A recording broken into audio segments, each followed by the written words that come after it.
Hello दोस्तों, नमस्कार। Welcome back to our channel analyst Postmart, जहां हम करते हैं हर फाइनेंशियल एस्पेक्ट की बारीकी से पोस्टमार्ट। दोस्तों, आज हम बात करेंगे मार्केट के लेवल्स की कि बैंक निफ्टी और निफ्टी कौन से वो इम्पोर्टेंट लेवल्स हैं जिस पे हमें वॉच रखना चाहिए। और उसके बाद बात करेंगे एक ऐसे स्टॉक की जो एक बहुत अच्छा पोटेंशियल दिखा रहा है। तो हम सीखेंगे क्यों उसमें हमें एक अच्छा व्यू नजर आता है, ब्रेकआउट या फिर आने वाले टाइम में अपॉर्चुनिटी। तो देखिए दोस्तों, मार्केट चलता है लेवल्स पे। कोई भी प्रेडिक्ट नहीं कर सकता है कि मार्केट नीचे जाएगा ऊपर जाएगा, लेकिन मार्केट में आपको लेवल्स देखने जरूरी है कि लेवल कहाँ जा रहे हैं, नीचे की तरफ या ऊपर की तरफ, और कौन से सपोर्ट या रेजिस्टेंस लेवल हैं जिस पे आपको वॉच चाहिए। अगर मार्केट में कोई भी बोलता है कि कल मार्केट बढ़ेगा या कल गिरेगा, तो वो सबसे बड़ा झूठ बोल रहा है, क्योंकि मार्केट में कोई भी नहीं जान सकता कि कल मार्केट में क्या होगा, ऊपर या नीचे। लेकिन जो लेवल्स हैं, अगर आपको वो मालूम है कौन से लेवल्स को एक को हमें वॉच रखना है, और अगर इसके ऊपर या इसके नीचे जाता है तो एक आपको डायरेक्शन मिलता है मार्केट में कि हाँ, अब इस लेवल के नीचे गया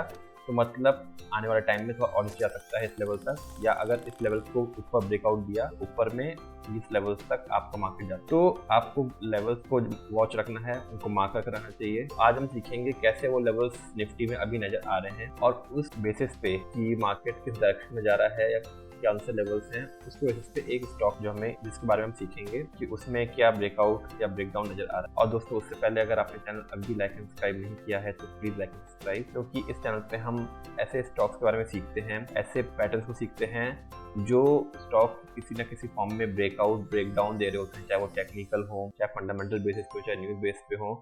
और हम सीखते हैं कि क्या वो ब्रेकआउट या ब्रेकडाउन एक लर्निंग की तरह उसको लेते हैं कि, और उसमें वैलिडेट करते हैं कि बाद में क्या हमारी एनालिसिस सही निकली या नहीं निकली। तो सीखने के लिए देखते रहें चैनल और वीडियोस को लाइक करते रहें ताकि ऐसे वीडियोस आप तक पहुंच सकें। तो दोस्तों, बात करते हैं पहले बैंक निफ्टी और निफ्टी की कि बैंक निफ्टी और निफ्टी क्या डायरेक्शन दे रहे हैं। तो देखिए, हम इस वीडियो में देखिए लास्ट तक जरूर बने रहिएगा और सीखिएगा कैसे हम एक मार्केट में एक लेवल्स निकालते हैं।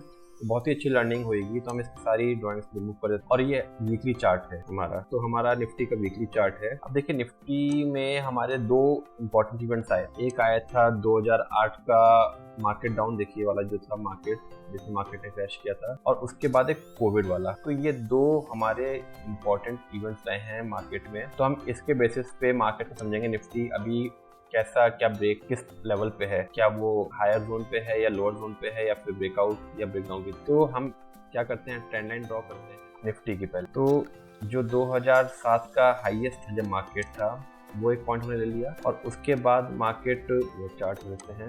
अब हमारा पूरा चार्ट आ रहा है। तो 2007 का जो पीक था उसको हम पॉइंट कर लेते हैं, और उसके बाद मार्केट ने एक पीक का बनाया इस पॉइंट पे अक्टूबर 21 में, जिसके बाद इसमें एक प्रॉफिट बुकिंग आई थी जो 18,000 से 15,000, और उसके बाद फाइनली ये। तो एक ट्रेंड ये हो गया जो हो गया हमारा रेजिस्टेंस का, और नीचे सपोर्ट में वो लेवल जो 2008 का लोअर्स था और 2020 का लोअर। तो ये दो पॉइंट्स इवेंट्स को हमने ज्वाइन कर लिया। अब इसके बेसिस से देखते हैं कि निफ्टी क्या दिखा रहा है। तो जैसे हम जानते हैं कि कोविड के बाद निफ्टी ने एक हाई बनाया, उसमें एक लेवल आया था हमारे पास 18,600। उसके बाद उसमें ऑलमोस्ट काफी अच्छा उसने कंसोलिडेशन किया, उसने ब्रेकआउट दिया, और फाइनल उससे मार्केट अप मूव में चल रहा है। देखिए, ऊपर में जो रेजिस्टेंस लाइन थी जो हमने बनाई सितंबर 7 से और अक्टूबर 21 तक, वो ट्रेंड लाइन को थोड़ा सा जूम कर लेते हैं। देखिए, ये पॉइंट आ गया जब मैं मार्क किया अक्टूबर 21 का, और उसके बाद मार्केट ने इस रेजिस्टेंस को, देखिए यहाँ पे, ये एक बहुत ही इंपॉर्टेंट पॉइंट है, ये वाला पॉइंट। ये क्या लेवल था, 20,800 के आसपास, 20,700। तो 20,750 और 20,800 इस लेवल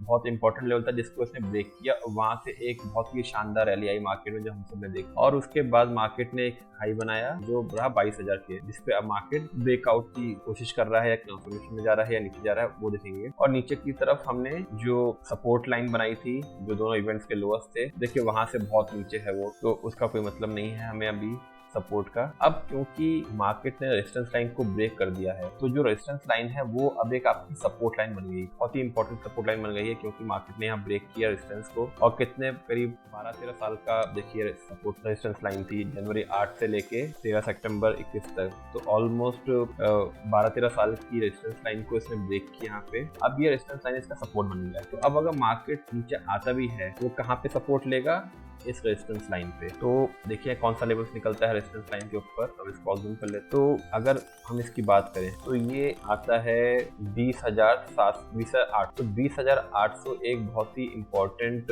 ये लेवल के आसपास सपोर्ट आता है कि अगर मार्केट यहाँ से नीचे आता भी है तो सबसे लोएस्ट पॉइंट रहेगा 20,008, तकरीबन यहाँ से 1000 पॉइंट नीचे। तो 1000 पॉइंट नीचे मार्केट एक सपोर्ट ले सकता है अगर करेक्शन आया, जो कि प्रॉफिट बुकिंग आजकल चल रही है। अगर वो गहराई तो नीचे में 20,801 लेवल बन। अब इसके बाद थोड़ा सा ऑडिटर में जाते हैं कि हम इसके पास का लेवल्स देखते हैं कि 20,800 के ऊपर कौन से लेवल्स पे सपोर्ट ले सकता है मार्केट। देखिए एक लेवल ये था, ये वाला 21,150, जहाँ पे मार्केट ने 20 दिसंबर को एक बार आया और फिर वहीं से रिबाउंड हुआ 24 जनवरी। तो अब 21,150 और ऊपर में 22,000, ये 800 पॉइंट की रेंज है जिसमें मार्केट घूम रहा है। अब इसमें आपको एक रेंज समझ में आ गई। अब इसके बीच में मार्केट कहीं भी मूव करेगा, अगर वो 22,000 को ब्रेक करेगा, देखिए इसने 2 बार ट्राई किया, यहाँ पे ट्राई किया 16 जनवरी को और फिर ट्राई किया 2 फरवरी को। तो जिस भी लेवल की तरफ ब्रेक करेगा तो वो डायरेक्शन में मिलेगा और नीचे की तरफ आएगा तो एक इम्पॉर्टेंट सपोर्ट 21,150 है और उसके बाद 20,816, जो कि बहुत 20,816-60 तो बहुत ही स्ट्रॉन्ग, क्योंकि जो हमारी मल्टी ईयर की रेजिस्टेंस की ट्रेंड लाइन थी वो ये सपोर्ट बन गई है। वहाँ के तो सपोर्ट लेगा ही नीचे, बहुत ही इंपॉर्टेंट। तो उससे पहले भी एक इंपॉर्टेंट है 21,150। तो ये 2 लेवल्स को आपको मार्क करना है। तो ये तो हो गया निफ्टी का। अब आइए, क्योंकि जो हमारा स्टॉक निकल के आ रहा है वो बैंक निफ्टी से निकला, तो क्विकली हम बैंक निफ्टी भी देखते हैं। बैंक निफ्टी सिमिलर पैटर्न में क्या दिखा रहा है, तो वही पैटर्न में हमने वीकली चार्ट पे बैंक निफ्टी में ट्रेंड बनाई। देखिए ऊपर में एक रेजिस्टेंस लाइन चल रही है जिसमें यहाँ पे 30 दिसंबर 19 में, 22 फरवरी 21 में, 18 अक्टूबर 21 में उसने रेजिस्टेंस दिया, उसको ब्रेक नहीं कर पाया। और यहाँ पे ऊपर से ज्यादा सपोर्ट लाइन इंपॉर्टेंट है क्योंकि मल्टीपल टाइम्स यहाँ पे सपोर्ट लिया बैंक निफ्टी ने। 16 मार्च 20 पे, 18 मई को, फिर यहाँ भी 28 सितंबर को, उसके बाद 20 जुलाई जून को, फिर 20 मार्च को, फिर 30 अक्टूबर को, मल्टीपल टाइम्स इसने सपोर्ट लिया तो हमारे लिए। और अभी देखिए करंटली बैंक निफ्टी कहाँ पर है, पोजीशन आप खुद देखिए। अभी बैंक निफ्टी फिर से जो उसकी एक मल्टी ईयर सपोर्ट जोन है वहां पे खड़ा हुआ है। तो जो हमारे लेवल्स निकल के आए नीचे इंपॉर्टेंट, वो आया है ये देख 45,000। तो 45,000 हमारा लेवल है और नीचे में जो सपोर्ट लाइन चल रही है वो 44,500 नीचे की तरफ। तो अगर इस जो नीचे की सपोर्ट लाइन है इसको बैंक निफ्टी ब्रेक करता है तो फिर इसके संकट गहराएंगे, तो फिर इसमें एक अच्छी शार्प फॉल आ सकता है बैंक निफ्टी में। लेकिन क्योंकि हमने देखा है कि मल्टीपल ऑलमोस्ट 4 साल से इस रेजिस्टेंस लाइन को सपोर्ट लाइन को सपोर्ट कर रहा है, तो इसलिए रिस्क नीचे की तरफ कम लगता है कि ब्रेक करेगा।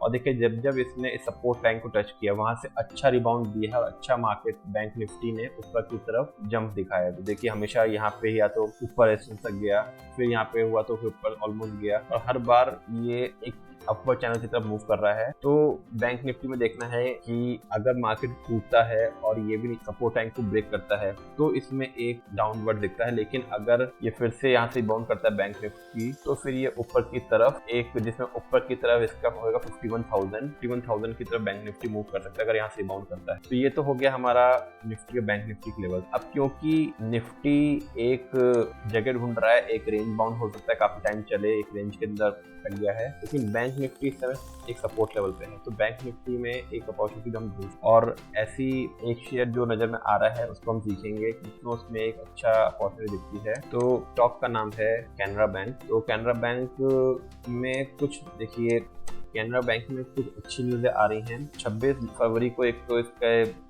स्टॉक स्प्लिट की बोर्ड की मीटिंग है, तो हो सकता है कि ये स्प्लिट की डिक्लेयर कर दे जिसकी वजह से शेयर सस्ता हो और फिर उसके बाद ज्यादा इसमें वॉल्यूम्स बढ़े। दूसरा, कैनरा बैंक में ज्वाइन निफ्टी बैंक, तो हो सकता है वो निफ्टी के इंडेक्स में शामिल हो जिसकी वजह से 73 मिलियन के इनफ्लोज आएंगे उसके बाद।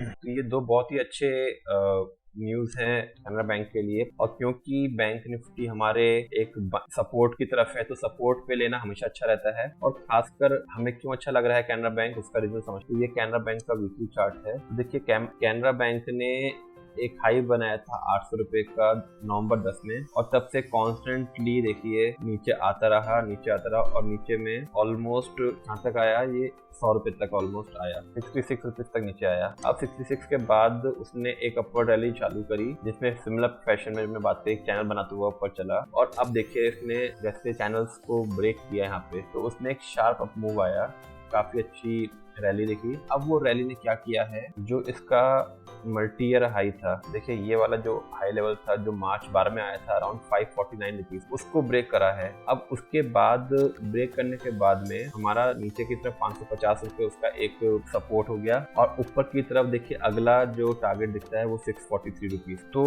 जैसा हमने देखा कि बैंक निफ्टी भी एक सपोर्ट जोन में, वहां से अगर रिबाउंड आएगा तो एक रैली चलेगी। सिमिलरली हमारे पास रिस्क रिवॉर्ड रेशियो बहुत अच्छा है, कैनरा बैंक 550 का नीचे एक स्टॉप लॉस दिखता है, और ऊपर में टारगेट, एक पहला टारगेट 640 का। देखिए अब इसको हम अगर डेली चार्ट में देखें या फिर इसको हम आवली चार्ट में देखते हैं, ज्यादा क्लियर आपको नजर आएगा। देखिए जब इसने ब्रेकआउट किया था 550 को, तो इसने एक हाई बनाया 580 का। उसके बाद फ्राइडे को इसने जो प्रॉफिट बुकिंग आई स्टॉक्स में, देखिए उसी सपोर्ट लेवल तक आया 500 548 तक, और वहां से रिबाउंड दिया और फिर से 571 के प्राइस आ गया। तो इसने स्टॉप लॉस जो हमारा टारगेट जो स्टॉप था 550 का, उसको रिस्पेक्ट किया, वहां से रिबाउंड किया। तो ये कंफर्मेशन देता है कि स्टॉक एक ब्रेकआउट की तरफ, इसके और रेशियो काफी अच्छा है, और ऊपर में अच्छे टारगेट इसमें नजर आ सकते हैं आने वाले टाइम में। अगर बैंक ने सपोर्ट दिया, जैसा कि हमने बात करी कि अगर रिबाउंड दिया सपोर्ट से, तो कैनरा बैंक एक बहुत अच्छा कैंडिडेट होएगा बिकॉज ऑफ उसके टेक्निकल्स जो हमने बात करें, प्लस जो न्यूज इसमें आने वाली है अराउंड स्प्लिट और टीम